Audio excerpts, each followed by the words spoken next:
بسم اللہ الرحمن الرحیم۔ عام نبی پاک کی وصیت روایت انی تارکن فیکم الثقلین کتاب اللہ اطرتی اہل بیتی ما ان تمسکتم بہما لن تضلوا بعدی ابدا لن یفترقا حتی یرد علی الحوض کہ نبی نے فرمایا، وصیت نبی کی حدیث ہے کہ دو چیزیں چھوڑ کے جا رہا ہوں، ایک قرآن اور اہل بیت۔ 1400 سال گزر گئے، قرآن کسی نے قرآن کو لیا، کسی نے اہل بیت کو لیا۔ نبی نے دونوں کو تھامنے کا حکم دیا تھا اور پھر فرمایا جو ان کے ساتھ مربوط رہا گمراہ نہیں ہوگا۔ حوض کوثر پر یہ دونوں میرے پاس اکٹھے آئیں گے۔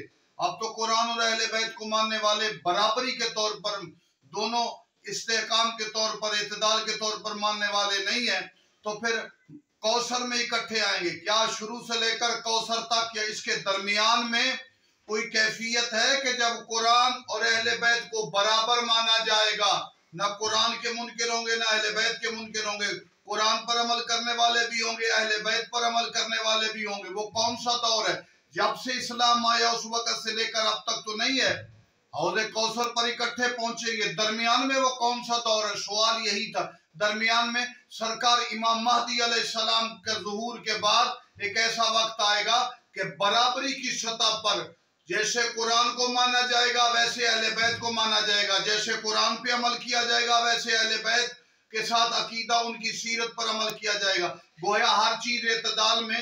نبی کی وصیت پر مکمل عمل ظہور مہدی سے پہلے نہیں ہوا۔ ظہور امام زمانہ کا کتنا بڑا مقام ہے جب مصطفیٰ کی وصیت، مصطفیٰ کی آرزو اور قرآن اور اہل بیت پر مکمل ایمان اور ان کے متعلق غفلت نہیں ہوگی، وہ فقط سرکار حجت دورہ امام مہدی علیہ السلام کے دور میں۔ تو گویا کہا جا سکتا ہے جب سے اسلام آیا اور قیامت کے بعد تک زیرین دور اور پورا یقین والا دور، پورا عمل والا دور، پورا قرآن اور سنت کے ساتھ یقین عمل والا دور وہ امام مہدی علیہ السلام کی وجہ سے ہوگا۔ گویا محمد مصطفیٰ کے دین کی پر مکمل عمل اس وقت ہوگا جب عسکری کا لال میرے مرشد مہدی کے آنے سے صرف عرب نہیں کائنات کو بھی زینت ہوگی، محمد مصطفیٰ کے دین کو بھی زینت، تسکین، حسن، جوانی نصیب ہوگی مہدی آل محمد کی وجہ سے۔ والسلام علیکم ورحمۃ اللہ وبرکاتہ۔